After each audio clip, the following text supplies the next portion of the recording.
Hello guys and welcome back to my channel सिर्फ IAS. तो यहाँ पे Indian economy by Sanjeev Verma ji की सीरीज़ को कंटिन्यू करते हुए आज मैं आपके सामने इसका चैप्टर नंबर 33, इसका नाम ग्लोबल इकोनॉमी अ ट्रांजिशन है, उसे प्रेजेंट करने जा रही हूँ। तो आइए शुरू करने से पहले चैनल को सब्सक्राइब कर लीजिए, बेल आइकन को प्रेस करिए ताकि आपको रेगुलर अपडेट्स मिलती रहें। देखिए, पूरा कुछ समझने से पहले हमें ये समझना होगा बेस को। और बेस क्या है कि आखिरकार पूरे वर्ल्ड में कैसे कैसे बदलाव आता गया, ग्लोबल ट्रांजिशन कैसे हुआ, ये समझते हैं। देखिए, पिछले 20 सालों में तो बहुत बदलाव हुए हैं, बहुत अच्छा खासा ट्रांसफॉर्मेशन देखने को मिला है पूरी ग्लोबल इकोनॉमी में, हर एक कंट्री के अंदर, है ना। हर एक कंट्री की इकोनॉमी मिलके ग्लोबल इकोनॉमी बन जाती है। तो अब यहाँ पे समझिए कि पहले क्या होता था। बहुत पहले जब अंग्रेजों का शासन था हर जगह पे, इन लोगों ने कॉलोनी बना रखी थी, ज़्यादातर देशों पे इन्हीं का राज था। तो सीन क्या था कि ब्रिटिश एम्पायर का इम्पीरियलिज्म बहुत ज़्यादा था, कोलोनाइजेशन बहुत ज़्यादा था, और ये बहुत बुरी तरह से जो इनकी कॉलोनीज थी ना, उसको बहुत बुरी तरह से एक्सप्लॉइट करते थे, बहुत बड़े स्केल पे एक्सप्लॉइट करते थे अपने फ़ायदे के लिए। और आपको बताऊं, जो भी ट्रेड भी करते थे ना, दिमाग यही था, शुरुआत इन्होंने ही करी हर जगह पे, लेकिन ये ट्रेड सिर्फ और सिर्फ अपनी वेल्थ बढ़ाने के लिए, अपने फायदे के लिए करते थे। बट बदले में अगर हम देखें कि जहाँ से ट्रेड हो रहा था, कॉलोनीज की बात करें, तो इनकी बहुत बुरी हालत इन्होंने कर दी थी, बुरी तरह से एक्सप्लॉइट करा था। समझ रहे हैं? तो इनका ये बात था कि भाई इन्होंने उस समय बिल्कुल कॉलोनीज की तो सोची नहीं, अपने फायदे की बात करते रहे ट्रेड वगैरह से। अब उसके बाद जो दूसरा ट्रांजिशन आया वो आया जब, पहला तो समझ गए आप क्या है क्या नहीं, है ना। ये यहाँ तो इस समय पहले वाले में क्या चल रहा है कि राज चल रहा है अंग्रेजों का। अब दूसरा जो ट्रांजिशन पीरियड आया उसमें ये हुआ कि एक ऐसी लहर चली जिसमें ज़्यादातर देशों ने आज़ाद होना शुरू कर दिया। ये जो कॉलोनियल रूल था, इससे ज़्यादातर जो कंट्रीज थे अब इंडिपेंडेंस पा रहे थे, आज़ाद हो रहे थे। और यही शुरुआत हो रही थी कि वो अब आज़ाद है और देश अपने हिसाब से चीज़ें करने लगे, अपने हिसाब से चीज़ों को रेगुलेट करने लगे अपनी इकोनॉमी के अंदर। और उसके साथ ऐसा कुछ कर रहे थे कि हम प्रोटेक्टेड रहें, हाईली प्रोटेक्टेड। याद है इंडिया में कितने सालों तक के लिए क्लोज्ड इकोनॉमी रहा कि भाई मुझे नहीं चाहिए बाहर की कोई इंटरफेरेंस, ऐसा डर गए थे सब, लेकिन अपने अपने आप को मजबूत बनाने में फिर से लग गए थे। अब क्या हुआ, तीसरा ट्रांजिशन आया। तीसरा ट्रांजिशन तब आया जब कुछ सुपर पावर्स निकल के आने लगी, जैसे कि United states I, United kingdom I, Germany I, Japan आया। तो ये सुपर पावर्स जैसे निकल के आई ना, तो ये तीसरा ट्रांजिशन था। लेकिन इससे क्या हुआ कि पोलराइजेशन इकोनॉमीज का बढ़ने लगा। अब आप कहोगे पोलराइजेशन क्या है? देखो, यहाँ पे दो तरह के पोल हो गए, नॉर्थ और साउथ। तो यहाँ पे नॉर्थ साउथ डिवाइड इसको बोलते हैं। नॉर्थ साउथ क्या बोलते हैं? डिवाइड। अब ऐसा क्यों बोलते हैं इसको? इसको बोलने का रीज़न ये होता है क्योंकि जो डेवलप्ड और डेवलपिंग कंट्री के बीच का, ये समझ लो डिफरेंस, मतलब समझो, ये जितनी भी कंट्रीज़ हैं, यूनाइटेड स्टेट्स ले लीजिए, यूके ले लीजिए, चाहे जर्मनी या जापान ले लीजिए, सब नॉर्थ में पड़ रही है ना। तो नॉर्थ वाली जो इकोनॉमीज़ थी वो डेवलप्ड थी पूरे ग्लोबल इकोनॉमी में, और साउथ वाली थी वो बेचारी पीछे थी, डेवलपिंग थी, जैसे इंडिया वगैरह ले लीजिए। तो इनको ना अलग एक डिस्टिंक्शन मिला था of being first world countries. और उसके बाद भाई इनका जो है वो डिमार्केशन अगर हम देखें तो भाई इनकी एक अलग चीज़ थी, अलग जो है पहचान थी कि भाई फर्स्ट वर्ल्ड कंट्रीज़ और थर्ड वर्ल्ड कंट्रीज़, मतलब जिसमें थर्ड वर्ल्ड कंट्रीज़ में मोस्टली डेवलपिंग कंट्रीज़ थी, जैसे इंडिया और चाइना। ठीक है, तो ये चीज़ थी और यही डिवाइड आप देख ही रहे हो। और इसको ये जो पीरियड था ना, ये कोल्ड वॉर का वक्त चल रहा था। ठीक है, कोल्ड वॉर का पीरियड था। अब देखिए, जो दशक उन 1980s का और 1990s का था ना, इस टाइम पे क्वाड जो है, क्वाड कंट्रीज़ की बड़ी महत्वता थी, बड़ी ज़्यादा डोमिनेंस थी एक ग्लोबल इकोनॉमी पे।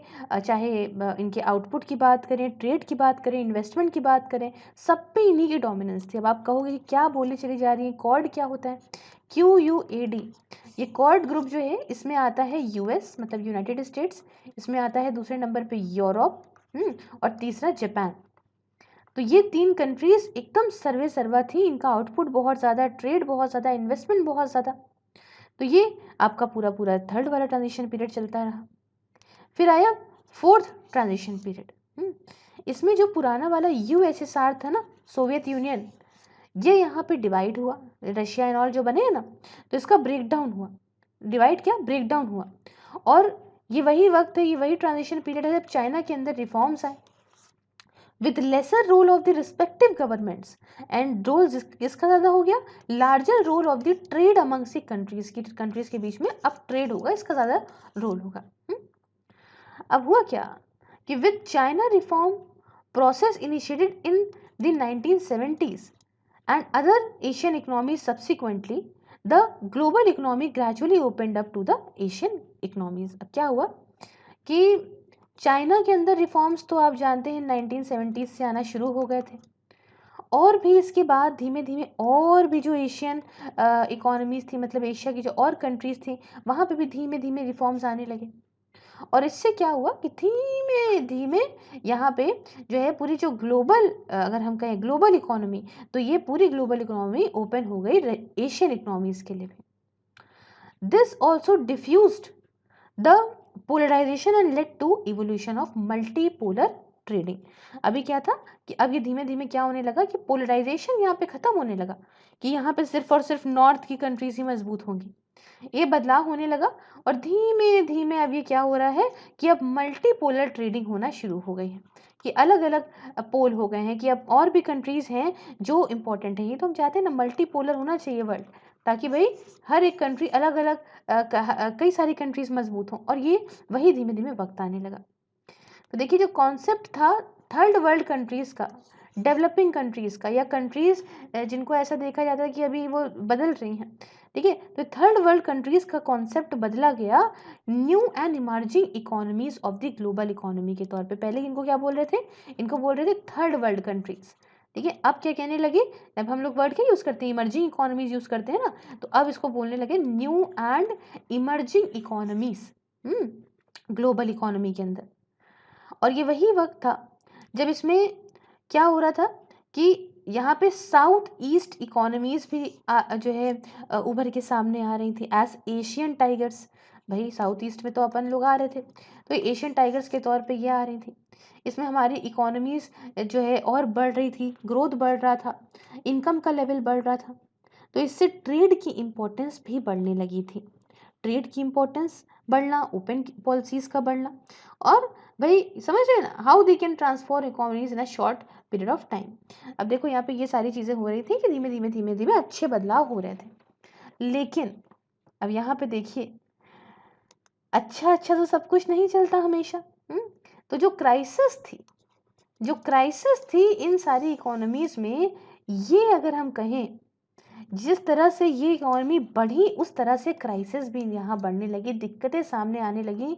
और ये आप कह लो कि इतना बुरी तरीके से चीज़ें ख़राब होने लग गई कि क्या ये ओपन इकोनॉमी करनी चाहिए या नहीं करनी चाहिए, ये बात पे सवाल उठने लगे। ओपन पॉलिसीज़ करने पे, ओपन इकोनॉमी करने में भाई करना चाहिए नहीं करना चाहिए, क्योंकि फिर उसके बाद हमारी जो इकोनॉमी होती है वो वर्ल्ड की सारी इकोनॉमीज़ के साथ मिलकर वल्नरेबल हो जाती है।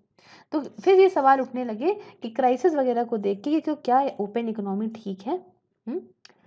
तो भाई ये जो इनका जो इतना रिवाइवल हुआ धीमे से has somewhat diluted the impact but did set the cautious mode in these economies. देखिए ये वापस से धीमे धीमे रिवाइव तो होने लग गई थी इकोनॉमीज क्राइसिस के बाद। तो वो तो चलो ठीक है कि हाँ इनको ये तो समझ में आया कि अगर मान लीजिए क्राइसिस आती है तो हम रिवाइव कर जाएंगे। बट अब ये थोड़ा सा खुले हाथ से नहीं चल रही थी, अब सोच समझ के कॉशन मोड में काम करने लगी। कि एक होता है नया नया ज़िंदगी, देखिए एकदम से बिल्कुल हाँ हाँ ट्रेड करो सबके साथ, अरे वाह।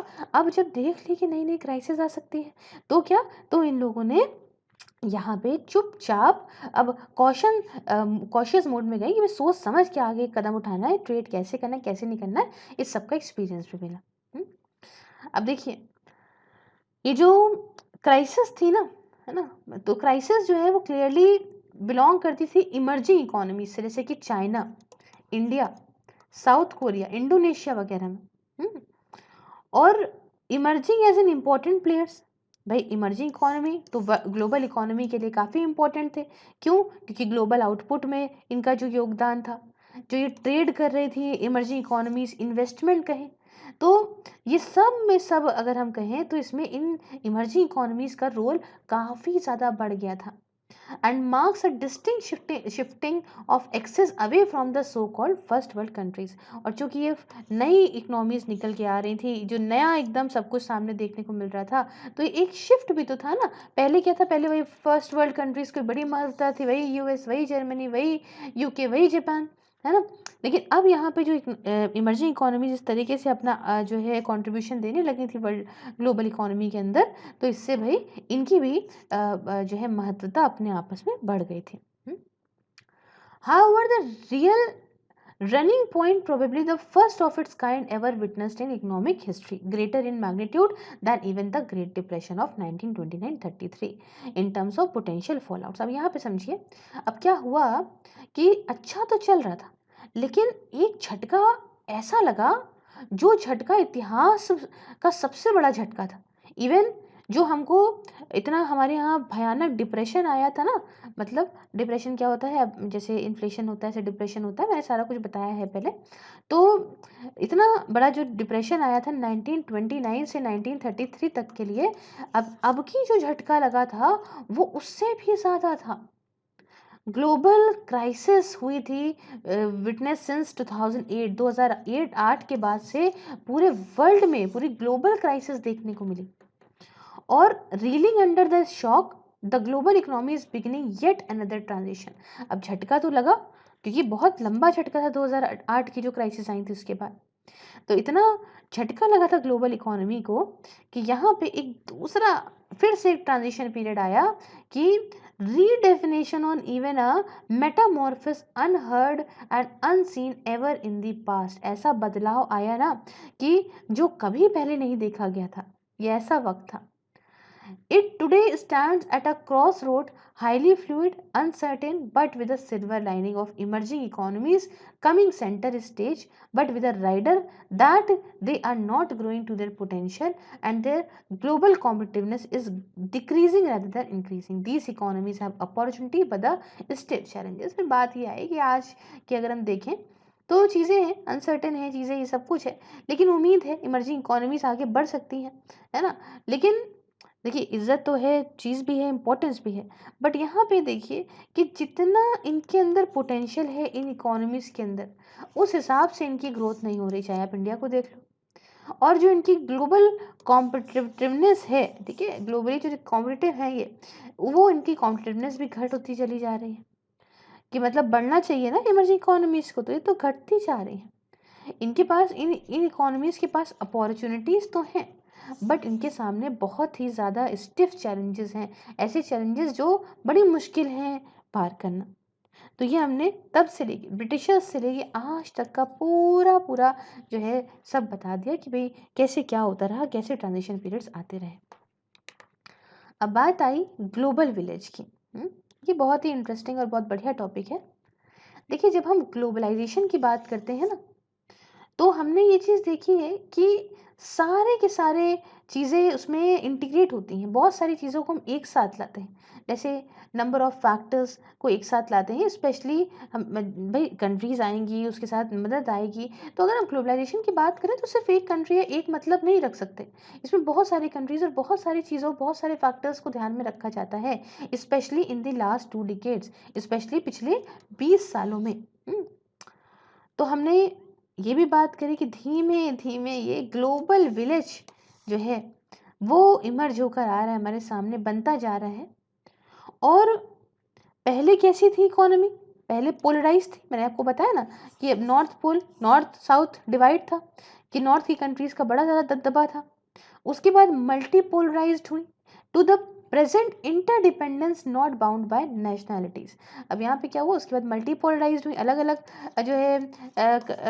जो है कंट्रीज़ जो हैं उनके पास मजबूती नहीं आने लगी, इसको इसलिए मल्टीपोलराइज बोलने लगे।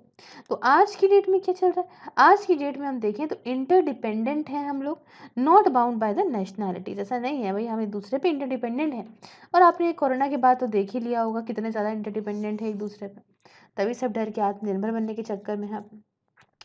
तो जो इतनी इंटरडिपेंडेंस बढ़ती जा रही है इकोनॉमीज़ के बीच में, ये बहुत इम्पॉर्टेंट चीज़ है, इसका बहुत ज़्यादा इम्पॉर्टेंट रोल है।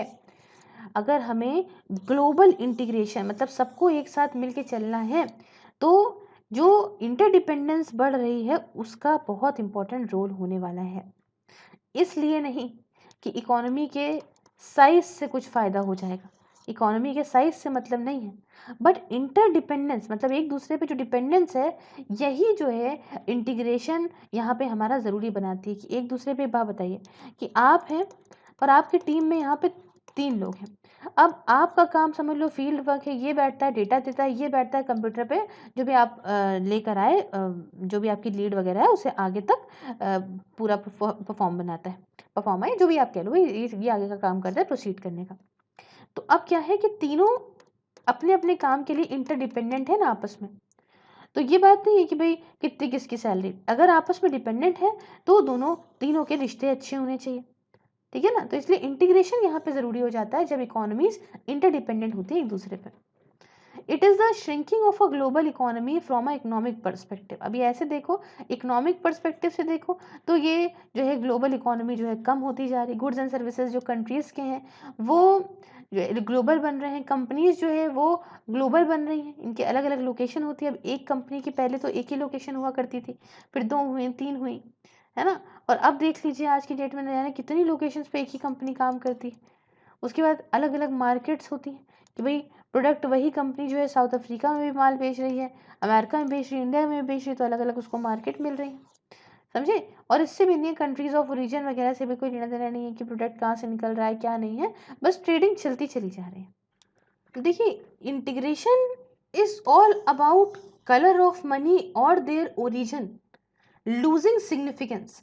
अब भाई कलर ऑफ मनी की बात अगर हम करें तो इनका कहने का मतलब ये है कि किस देश की कौन सा है ना, या ओरिजिन क्या है उसका, इन सब से मतलब नहीं था, इसकी इम्पोर्टेंस अब कम हो रही थी।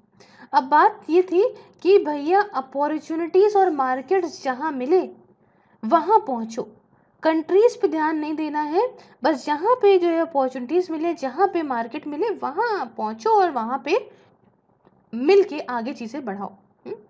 हमने देखिए बहुत सारी चीज़ें पीछे पढ़ ली थी ग्लोबलाइजेशन के बारे में, और ये दोनों ही जो टर्म्स है ना इनको सेम मीनिंग मानी जाता है, बट एक्चुअली ग्लोबलाइजेशन जो है ना वो रिजल्ट है इंटीग्रेशन का, इंटीग्रेशन का रिजल्ट है ग्लोबलाइजेशन।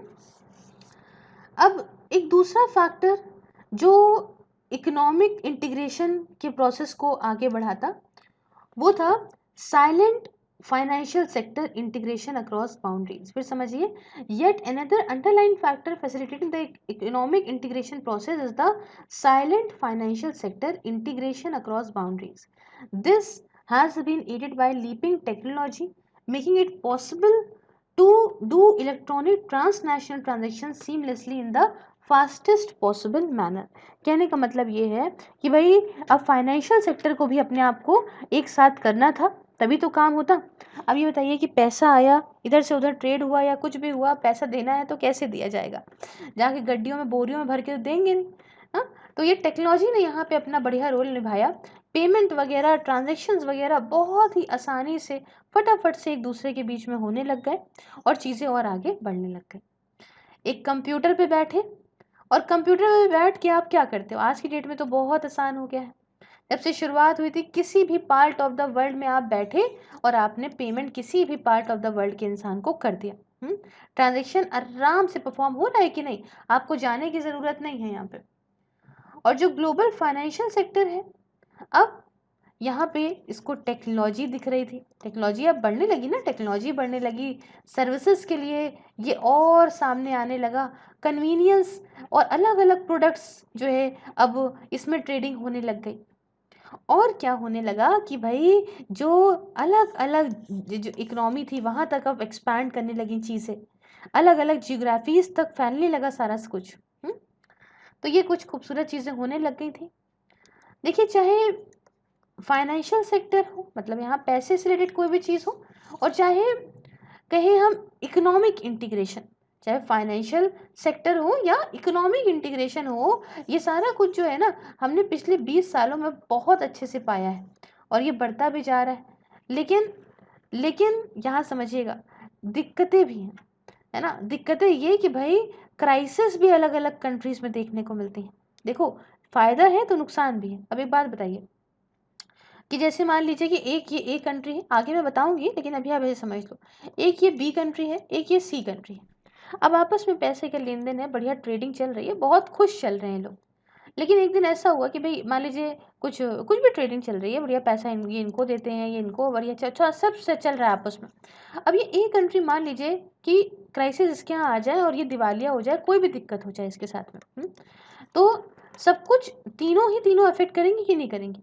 अब देखिए, ये तो बहुत बड़ी बात हो गई। आइए आपको रीसेंट एग्जाम्पल से समझा देती हूँ कि जब यहाँ पे कोविड-19 आया पिछले साल, तो हमें एहसास हुआ कि भाई ये चाइना है, इससे तो यहाँ पे ट्रेड रोकना बड़ा मुश्किल है। सारी चीज, सारे देश इस पे बहुत ज़्यादा डिपेंडेंट है। और जब यहाँ पे चाहे वो पीपी किट की बात होती, चाहे वो किसी भी चीज़ की बात होती, चाहे वो चेक करने के लिए आरटीपीसीआर किट की बात होती, कुछ भी बात होती, सब हम जब चाइना से ही लेना पड़ रहा था। तो एहसास हुआ ना, इससे ट्रेड रोका तो मतलब झटके आ जाएंगे। तो इसलिए जितनी ज़्यादा खूबसूरती थी ट्रेड में इंटीग्रेशन, उतना ही ज़्यादा जो है यहाँ पे दिक्कत का कारण भी था।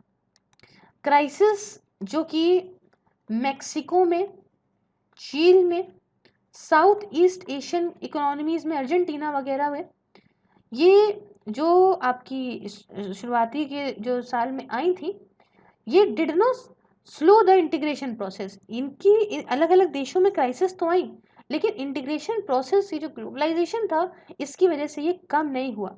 बट ये हुआ कि हाँ, ये सारी जो इकोनॉमीज थी, इन्होंने सब कुछ झेला, सरवाइव करा और आगे बढ़ा, ये नहीं कि खुद को रोक दिया। अब यहाँ पे क्या हुआ कि जैसे कि आप जानते हो कि हमारे देश के अंदर भी हुआ था, 1991 के में रिफॉर्म्स आए थे, इकोनॉमिक रिफॉर्म्स आए थे। तो इसी को ध्यान में रख के आप ये समझिए कि जो 1990s का एरा था ना, 90s मतलब जो 1990s के बाद का जो टाइम था, 1990 के बाद का जो टाइम था, इसमें ये जो आपका ग्लोबलाइजेशन था और बढ़ने लगा। ट्रेड जो है, अब यहाँ पे ग्लोबल डीरेगुलेशन होने लगा ट्रेड का, कैपिटल इनफ्लो होने लगा, भाई कंट्रीज में कैपिटल आने लगी, जाने लगी, फाइनेंशियल रेगुलेशंस होने लगे, जिससे ये जो इंटीग्रेशन का ये था, इंटीग्रेशन जो था और ज़्यादा फास्ट हो गया और तेज़ हो गया, क्योंकि अब ज़्यादातर इकोनॉमीज़ ने अपनी मार्केट को ओपन करना और शुरू कर दिया था। ग्लोबलाइजेशन ज़्यादातर इकोनॉमीज़ में अब आने लगा था। It has also resulted in coupling of economies, or that problems of one country will seep through in the global Arena. अब यहाँ पे वैसे मैंने जो ऊपर बताई ना आपको बात, कि इससे कपलिंग ऑफ इकोनॉमी भी होने लग गई थी, जो हमने अभी कोरोना के टाइम पे आपको बताया चाइना के साथ। ऐसे ही क्या कि अगर एक कंट्री में कोई दिक्कत है तो सारी कंट्री आपस में भाई जुड़ी है ना, मिली है सब आपस में। तो एक कंट्री में दिक्कत है तो ये दिक्कतें सारी कंट्रीज में पहुँचने के बहुत चांसेस थे। जो छोटी छोटी इकोनॉमीज थी, जिनके पास पोटेंशियल था to destabilise global economy, as it is being seen in the case of Portugal, Greece, Spain etcetera. यहाँ पे समझिए, smaller and peripheral economies having the potential, छोटी इकोनॉमीज थी, इनके पास भी पोटेंशियल था कि ये भी जो ग्लोबल इकोनॉमी है इसको डीस्टेबलाइज कर सकती हैं, हिला सकती हैं। जैसे कि ये आपका पोर्तुगल के केस में देखने को मिला था, हमें ग्रीस के केस में देखने को मिला था, स्पेन के केस में देखने को मिला था, और ऐसी बहुत सारी छोटी छोटी इकोनॉमीज। तो इंटीग्रेशन की ये दूसरी भी साइड है। हर तरह से समझिएगा, फायदे हैं, नुकसान है, नुकसान के साथ न्यूट्रल चीज़ें हैं। तो हर एक चीज़ को अपने ध्यान में रख के तब पर्सपेक्टिव बनाइएगा। तो ये दूसरी साइड इंटीग्रेशन की जो है, relative inability of economies to be insulated from adverse global fallout. अब समझो कि जो इंटीग्रेशन तो बड़ा अच्छा लग रहा है, फ़ायदा हो रहा, बढ़िया है, लेकिन भाई फ़ायदा साथ तो नुकसान भी साथ। ये सारी की सारी इकोनॉमीज़ मान लो किसी एक के साथ गड़बड़ हुई है तो बाकी सारी इकोनॉमीज़ अपने आप को बचा भी नहीं पा रही थी। क्यों? क्योंकि वो डिपेंडेंट थी। ये पॉसिबल नहीं था इकोनॉमीज़ के लिए कि खुद को अलग रख लें या डीकपल कर दें ग्लोबल डेवलपमेंट से। ऐसा नहीं था। सब एक बार कपलिंग हो गई तो फिर सब एक दूसरे से भाई जीना मरना साथ हुआ चला जा रहा था। समझ रहे हैं? तो अच्छाई मैंने आपको बताई और थोड़ा गड़बड़ाहट भी बताई कि क्या है क्या नहीं। अब देखिए दूसरा एक एक्सपेक्ट भी है ऐसे इंटीग्रेशन का, ये is also globalisation of issues. अब इश्यूज़ भी यहाँ पे जो है बढ़ने लगे, क्योंकि देखो जहाँ भैया चार बर्तन आते हैं तो चार बर्तन आते हैं तो आवाज़ तो आती है, खटकते तो हैं ही हैं। तो ऐसी जब सारी कंट्रीज़ आने लगी, ट्रेड हो रहा है, कपलिंग चल रही है, बढ़िया रिश्ते चल रहे हैं, इंटीग्रेट हो रहे हैं, तो इसके साथ भाई कन्फ्लिक्ट्स भी तो आ सकते हैं, इश्यूज़ भी तो आ सकते हैं। किसी ने किसी की सुनी, किसी ने किसी की नहीं सुनी। तो यहाँ पे ज़रूरत पड़ने लगी एक ऐसे प्लेटफॉर्म की जहाँ पे इन इश्यूज़ को सॉल्व कर सके। तो धीमे धीमे प्लेटफॉर्म G20 जैसा प्लेटफॉर्म आया। हालांकि देखिए जो रिसेंट ग्लोबल क्राइसिस आई है इसने थोड़ा सा डरा दिया है चीज़ों को। और ये जो आपका ग्लोबल इंटीग्रेशन वाला मामला है ना, खैर अभी ये तो आगे और अच्छे से समझेंगे, लेकिन फिलहाल बता रहे हैं कि ऐसा हम डरते रहते हैं। अभी तो खैर कोरोना के बाद तो और ही डर गए कि अरे क्या सही भी है कि नहीं है ना। तो ये पूरी कहानी है इसकी, छोटा सा चैप्टर था। और thank you so much for watching. Do like the video. If you like the video, share it with your friends, subscribe your channel Surfires. And if you want to follow me on any of the social media platform, link is in the description. You can watch these videos on Facebook also, just like the page Surfires. And if you want to support me in my work, just press the join button and enjoy the various books. Thank you so much. Have a nice day.